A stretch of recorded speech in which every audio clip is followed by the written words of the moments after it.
नमः। ॐ गं गणपतये नमः। ॐ गं गणपतये नमः।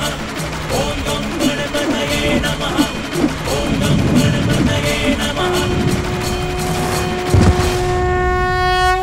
నీలోని భక్తి అద్వితీయమైనది సువేణి.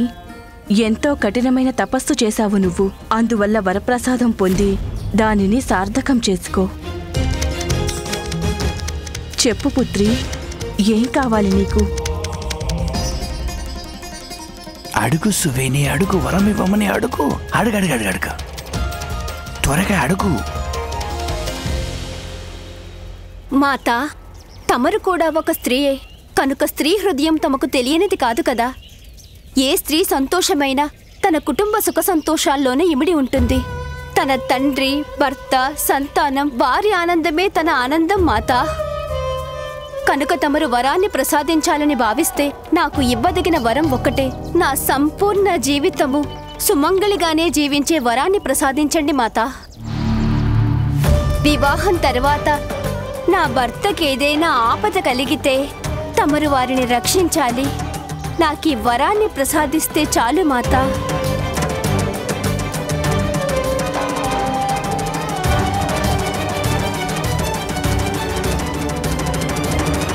తథాస్తు తథాస్తు.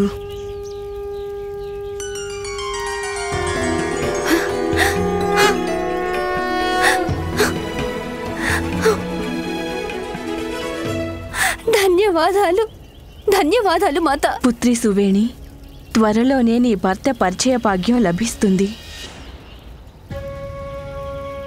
గుడి నుండి బయటకు వెళ్ళగానే పూజించిన ఈ పుష్పాలను పైకి ఎగరవెయ్యి.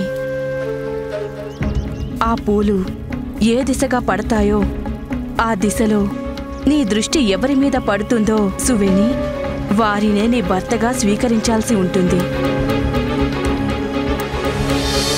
సువేణి, నీ దోసిలి పట్టు.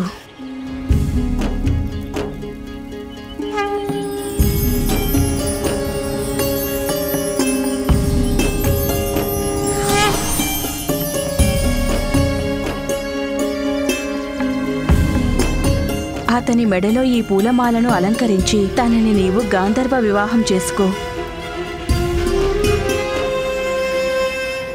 ఈ మాల ప్రభావంతో అతని శరీరం వజ్రంతో సమానంగా మారిపోతుంది.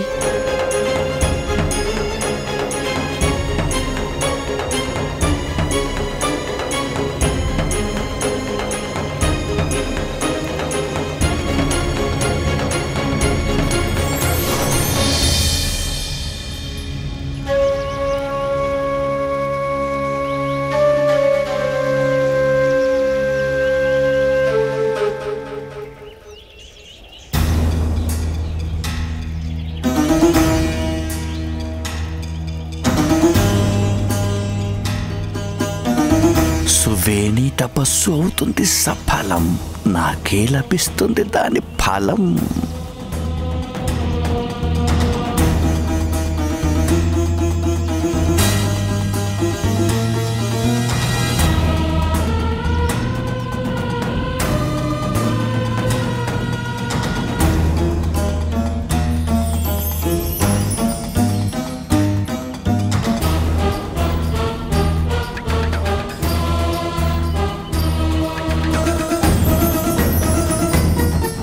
ఇదేమిటి? పూలు నాకు దూరంగా వెళ్ళిపోతున్నాయి ఎందుకు?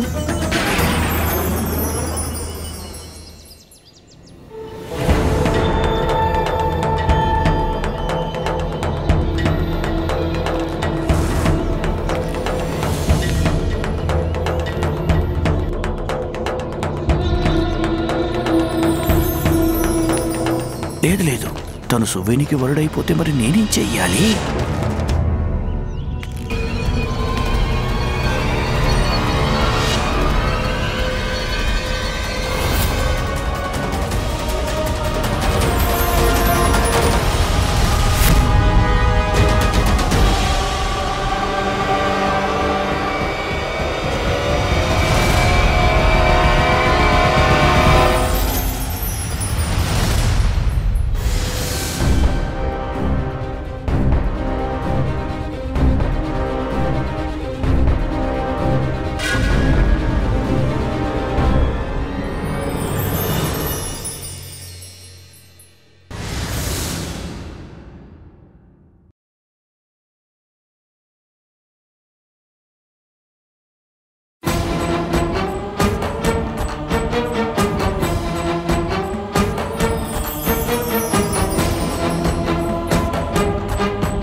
ఎంత వికారంగా ఉందో.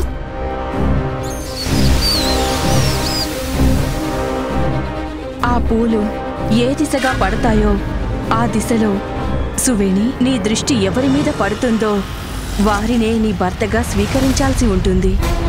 ఇది ఈ కురూపి మూషికమా నా స్వామి? ఒకవేళ మాత కోరిక ఇదే అయిన పక్షంలో తప్పక దాన్ని నేను అంగీకరిస్తాను.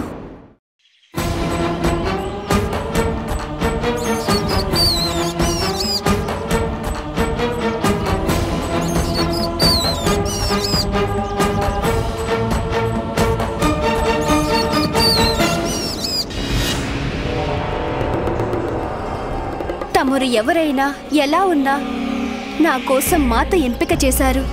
అందువల్ల నేను తమరిని నా భర్తగా స్వీకరిస్తాను.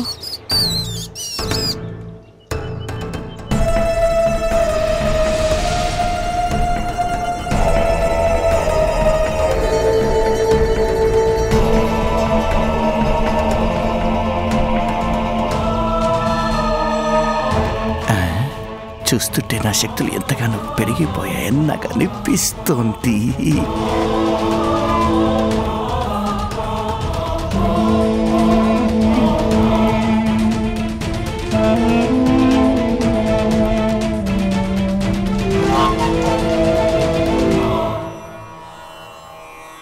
సువేణిని వివాహం చేసుకోవటంలో మూషికాసురుడు సఫలమయ్యాడు. ఇప్పుడు గజాననుడు నిన్ను వధించలేడు. ఒకవేళ తను నిన్ను అంతం చెయ్యాలనుకున్నా సరే తను తన తల్లి అయిన పార్వతీమాతతోనే ఖచ్చితంగా యుద్ధం చెయ్యాల్సి వస్తుంది. మమ్మల్ని కాపాడండి ఆదిశేష. ఒక బాలుడొచ్చి మా స్థావరాన్ని అల్లకల్లలో చేస్తున్నాడు. నాగులను గాయపరిచి అంతం చేస్తున్నాడు.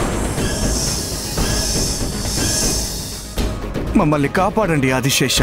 లేకపోతే ఆ బాలుడు మా నాగజాతిని తుడిచిపెట్టేలా ఉన్నాడు ప్రభు. నా చేతి దెబ్బ చెవి చూశాడు కనుక ఆ నాగరాజు సమస్యలు సృష్టించే సాహసానికి పాలుపడాడు. నేను మళ్ళీ ఋషులందరికీ ఈ విషయం తెలియజేయాలి.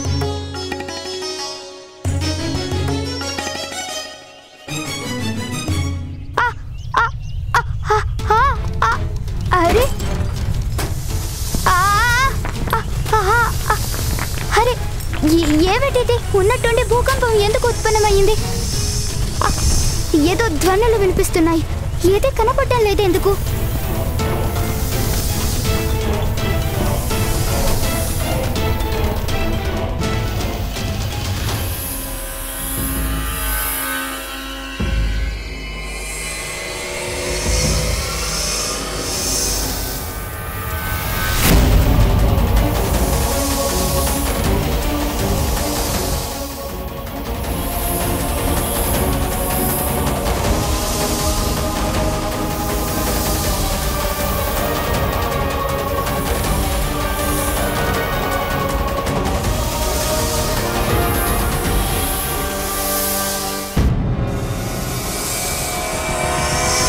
ఆదిశేషుల వారు కదా? నువ్వు మొండివాడివి, దురహంకారివి.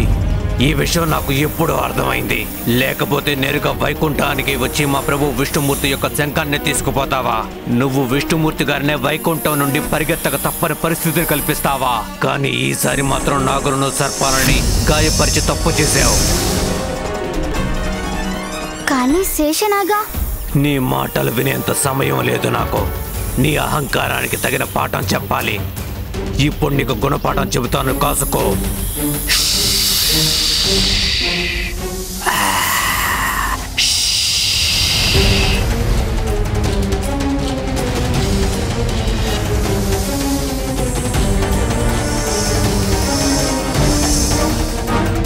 మా నాగులకు హాని కలిగించినందుకు గాను నీకు తగిన శిక్షనే వేస్తాను నేను. నా క్రోధాగ్నికి మాడి మసైపోతావు నువ్వు.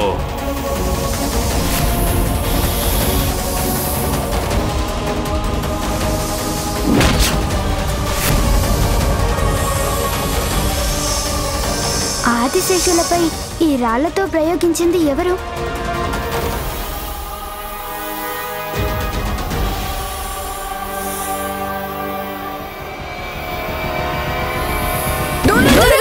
వెళ్ళండి వెనక్కి.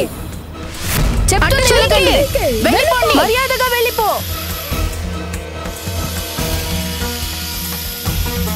దూరంగా వెళ్ళిపో. మా నుంచి దూరంగా వెళ్ళకపోతే నీకింకా గాయాలు చేస్తాం. మిత్రులారా, అన్ని తలలపై రాళ్లు వేసి గాయపరిచి భయపెట్టండి. దూరంగా వెళ్ళిపో.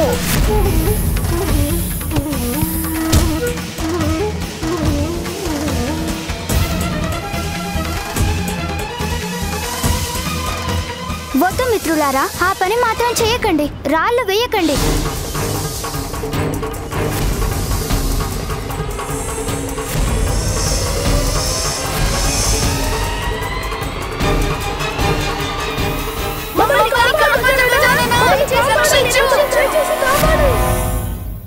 నీ వల్ల నీ మిత్రులు కూడా ప్రమాదంలో పడ్డారు గజానన.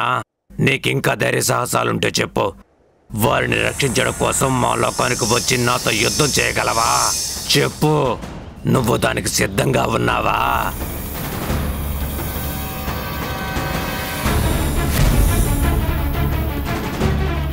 గజానన, మమ్మల్ని రక్షించు.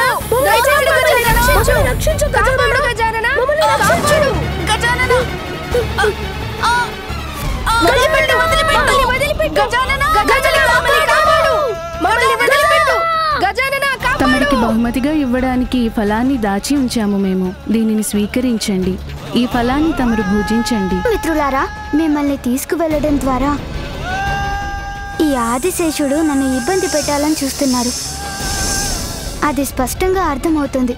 కానీ మా మిత్రులని రక్షించడానికి నాకు మరో మార్గం అంటూ లేదు.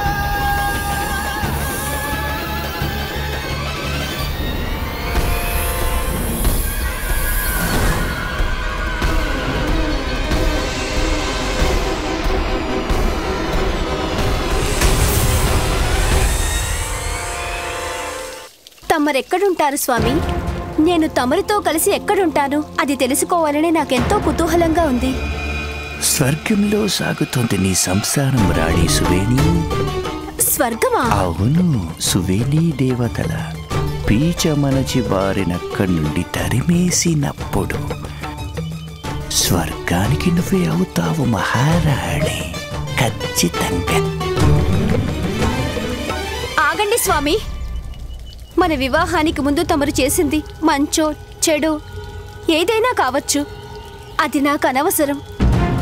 కానీ ఇప్పుడు తమరు చేయాలని భావిస్తున్నది అది పూర్తిగా అపరాధం స్వామి.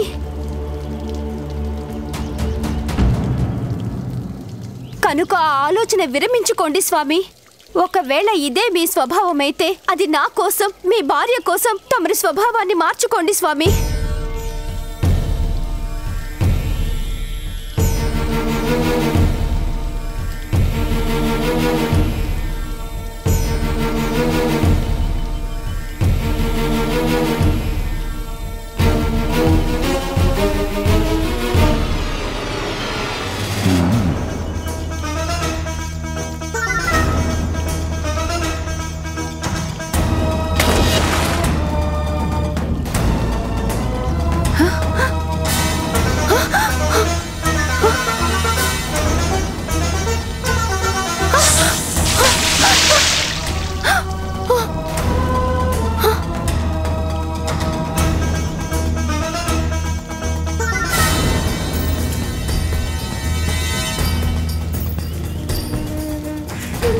స్వామి, తమరిలా ఎందుకు చేస్తున్నారు? ఆగండి స్వామి, తమరిలా ఎందుకు చేస్తున్నారు? కొండితో కుట్టడం అనేది తేలి యొక్క స్వభావం. నీళ్ళల్లో పడి కొట్టుకుపోకుండా దానిని రక్షించినప్పటికీ అది కొండితో కుట్టడం దాని సహజ స్వభావం.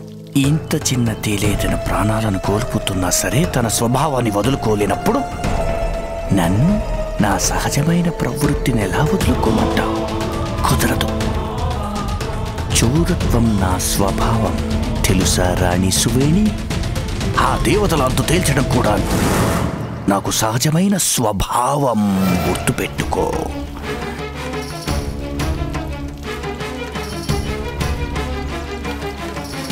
స్వర్గానికి వెళ్తున్నాను రాణి సువేణి. నేను తిరిగొచ్చే వరకు నువ్వు నా కోసం ఇక్కడే నిరీక్షిస్తూ ఉండాలి రాణి.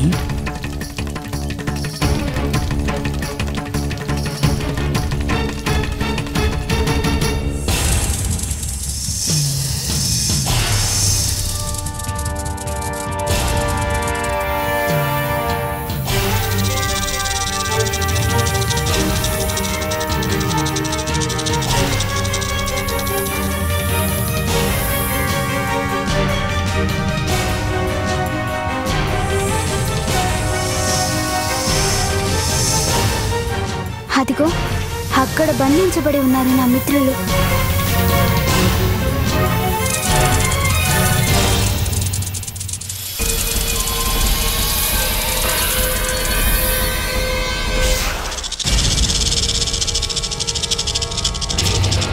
అరే, ఏదో ఉంది ఇక్కడ, కానీ నా కంటికి కనిపించడం లేదేమిటి?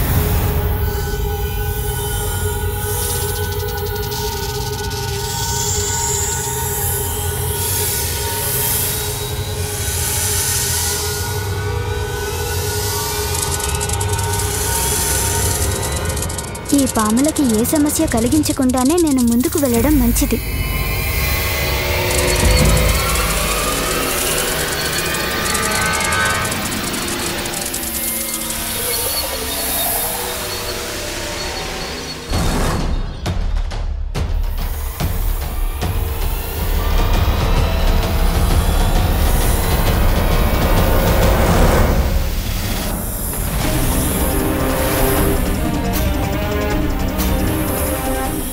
ఇది నా లోకం. ఇక్కడ నీ ఇష్టారాజ్యం చెల్లుబాటు కాదు బాలక.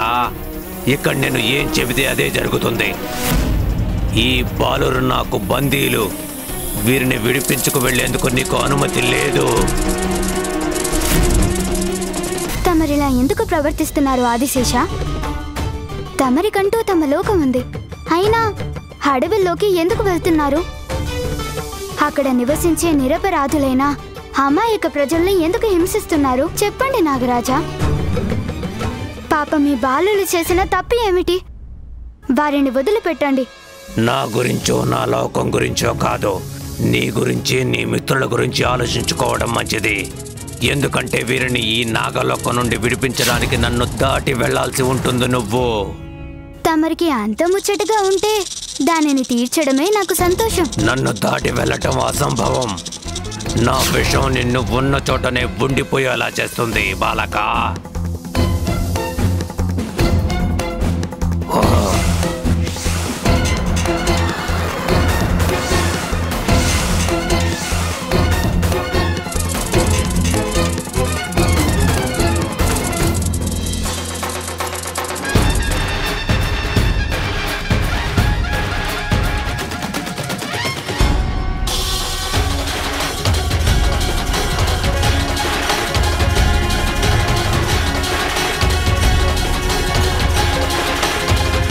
ఇలా జరిగిందండి.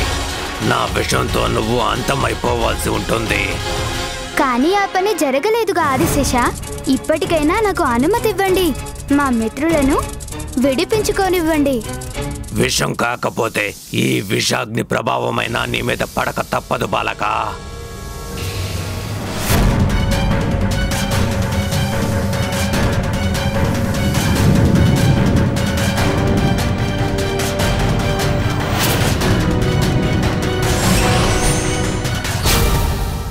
వరుణదేవుడిచ్చిన జలన్ శక్తి ఉంది నాకు. అది మీ అగ్నిని చల్లారుస్తుంది.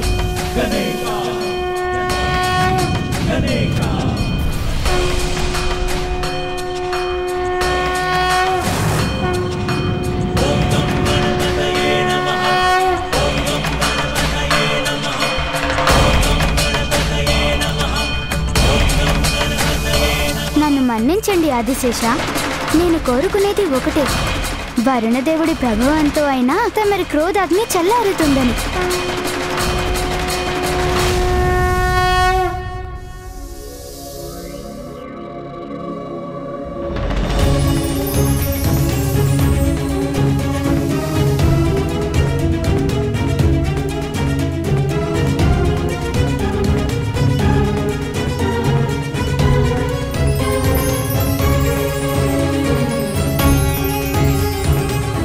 ఏదో తెలియని అద్భుతమైన వెలుగు జలాన్ని నుండి ఎలా ఉత్పన్నమవుతుంది?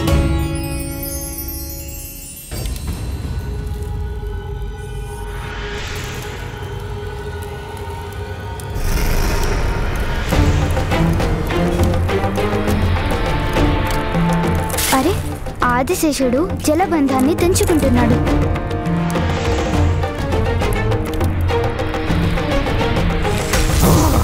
మా లోకానికి వచ్చి నన్ను ఓడించాలనే కలలు కనటం వ్యర్థం బాలక.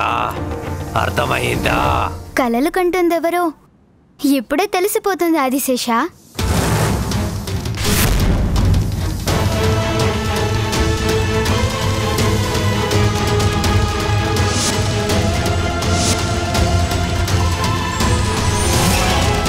ఇప్పుడే తేలిపోతుంది ఈ దివ్యాస్త్రాన్ని నుండి మిమ్మల్ని మీరు ఎలా రక్షించుకుంటారో.